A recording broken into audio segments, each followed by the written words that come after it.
shall we move on to talk about the Grammys? I mean, this is, as ever, we had, it's become a almost tradition now that celebrities, I mean, it used to be they'd thank their family and thank God. Now they use their speeches to denounce Donald Trump, fascism. ICE is obviously the new big topic.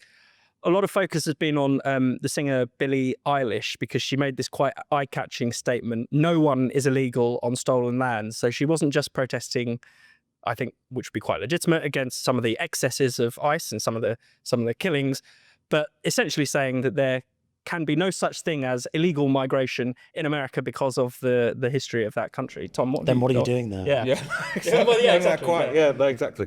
I mean, we are used to it, as you say, these bromides and these pronouncements from the podium at various different award ceremonies. I thought that they had learnt their lesson, certainly in recent months, when they were coming to terms with Trump being put back in power. You actually started to see some celebrities kind of saying, there's no point us doing this. I think Jennifer Lawrence was one who said, I've been, hurting more than I've been helping.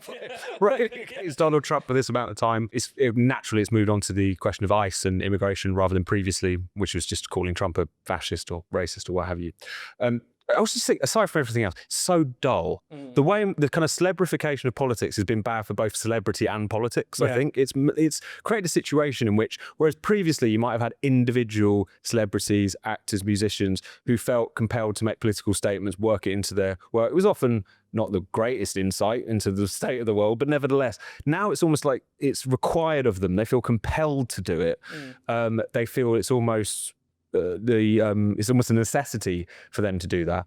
And I think that goes hand in hand with the fact that particularly left-wing or progressive politics has become so sloganized and so shallow that it's very easy for them to just kind of drift in and drift out of it and win a lot of plaudits for doing so, even though what they've said might be ridiculous or not particularly helpful. So it just ends up with increasingly dull celebrity world. It's something that was almost single-handedly made award shows absolutely dive and become unwatchable, and I don't think it doesn't reflect well on the politics that they're articulating either. I think it suggests that if it's so easy for these celebrities to just jump on that bandwagon, maybe it's not a bandwagon you want to be on in the first place. Yeah, and I mean, you're right to say it's sloganizing. I mean, a lot of them wearing literal just badges, say ICE out.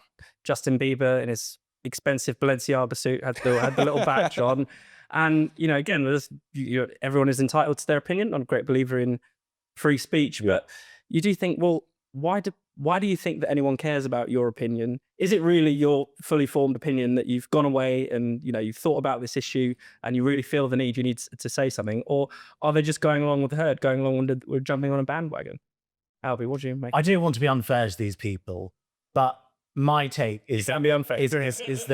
is that they don't appear to be the sharpest knives in the box, just in general. So I'm not really sure when they talk about a lot of issues, they really know the ins and outs of what they're talking about. And I think that is also what frustrates people, especially in our line of work a lot, when people make these stupid statements like Billie Eilish, for example, saying that no one is illegal in stolen land, and yet she lived in an LA mansion, which I think actually the indigenous people that lived there before have actually been in touch with Billie Eilish and said, well, actually, you're living on stolen land yourself. They're trying to launch a lawsuit against them, get that stolen land back. So these people don't actually really know what they're talking about.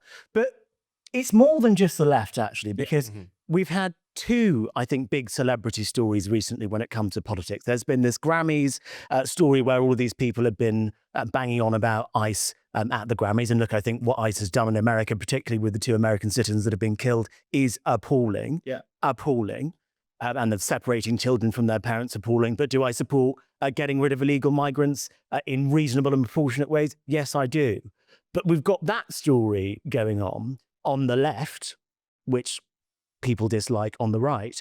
But then on the right, you've got Nicki Minaj, who was, of course, the rapper turned big time Make America Great Again Trump supporter, who has come out full MAGA. She's appearing on stage with Erica Kirk. She was at the premiere for the Melania film, which was bombed at the box office. She's been all around Trump and his people, talking about the merits of being a Republican and how she's Donald Trump's biggest fan.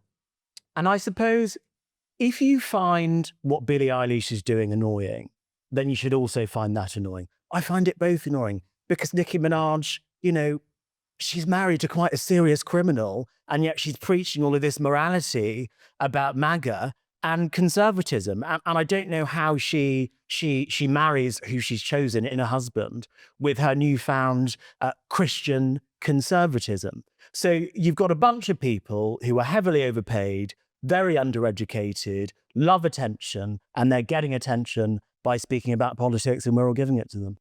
It's a reminder, isn't it? Hitching your wagon to celebrity when you're involved in politics is often such a terrible move. I think also the way in which the left became particularly preoccupied by it, and you're now seeing a kind of mirror image on the right, it spoke to a lack of connection with ordinary people. It felt like this is brilliant because we've got someone who can speak to the young people, or can speak to this demographic, or can speak to that demographic. It's a kind of admittance of defeat to a certain extent, which is that we can't address the nation directly, so we need these kind of celebrity intermediaries to make that work.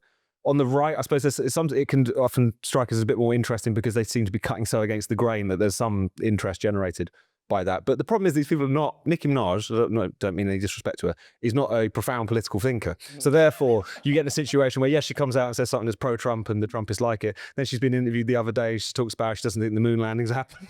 Suddenly, you kind of have to roar back. There's been many such cases of this. You know, a lot of Republicans and MAGA types getting very excited about Kanye West's endorsement a few years ago. We all know how that one turned out. Not great. You know, celebrities, broadly speaking, it kind of, that world selects for, on the one hand, conformists, which I think explains a lot of the left-wing virtue signalling that you see at the Grammys or anywhere else. Also selects for quite erratic people.